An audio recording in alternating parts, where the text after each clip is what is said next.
Le Zimbabwe et la Russie ont signé un accord visant à renforcer la coopération en réponse aux sanctions occidentales ainsi qu'à approfondir davantage leurs liens politiques et économiques. L'accord a été signé jeudi 6 mars 2025 à Moscou lors d'une réunion entre le ministre russe des Affaires étrangères et le ministre des Affaires étrangères et du commerce international zimbabwéen, Amon Muruira. Notons que le Zimbabwe fait face à des sanctions des États-Unis et de l'Union européenne depuis plus de 20 ans, principalement en raison d'accusations de violation des droits humains et d'irrégularités électorales. Certaines de ces sanctions privent le Zimbabwe d'accéder au financement étranger.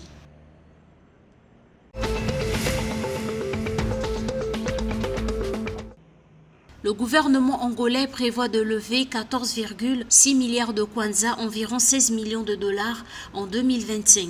La stratégie d'endettement pour 2025 résulte du maintien, de l'approfondissement et de l'amélioration des objectifs définis en 2024 visant à prioriser la contractualisation d'instruments qui aident à la gestion active du passif. Les objectifs comprennent également la promotion et la réduction des obligations, l'accès sur le taux de change, l'amélioration du profil de maturité de la dette publique et l'encouragement des obligations de référence. Le stock de la dette publique de l'Angola en 2025 pourrait s'élever à 57,4 milliards de kwanza et le ratio dette-produit intérieur brut pourrait être d'environ 63%.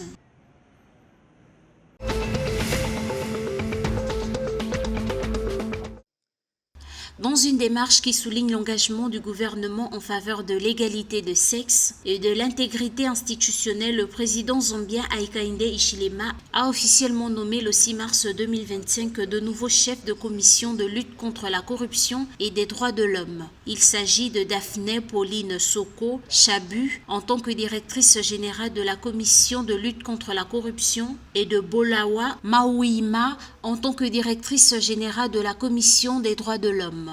Ces nominations marquent une étape importante dans le renforcement de la lutte contre la corruption et de la protection des droits de l'homme dans le pays.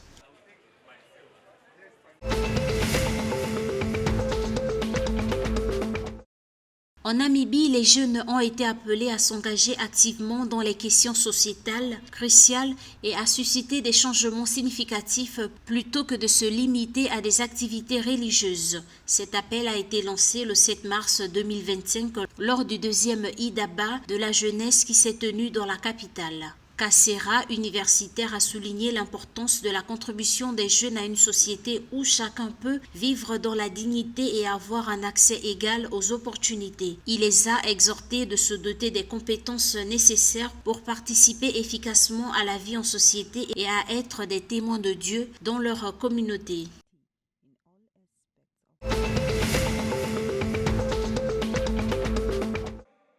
L'équipe nationale senior féminine de basketball du Mozambique sera présente à l'Afrobasket 2025 après avoir reçu une invitation de la FIBA à travers une wild card qui lui garantit une place dans la compétition la plus prestigieuse du continent africain en termes de sport. Outre le Mozambique, l'Égypte est également un autre pays qui a bénéficié de l'invitation à l'événement qui aura lieu du 25 juillet au 3 août 2025 à Abidjan en Côte d'Ivoire.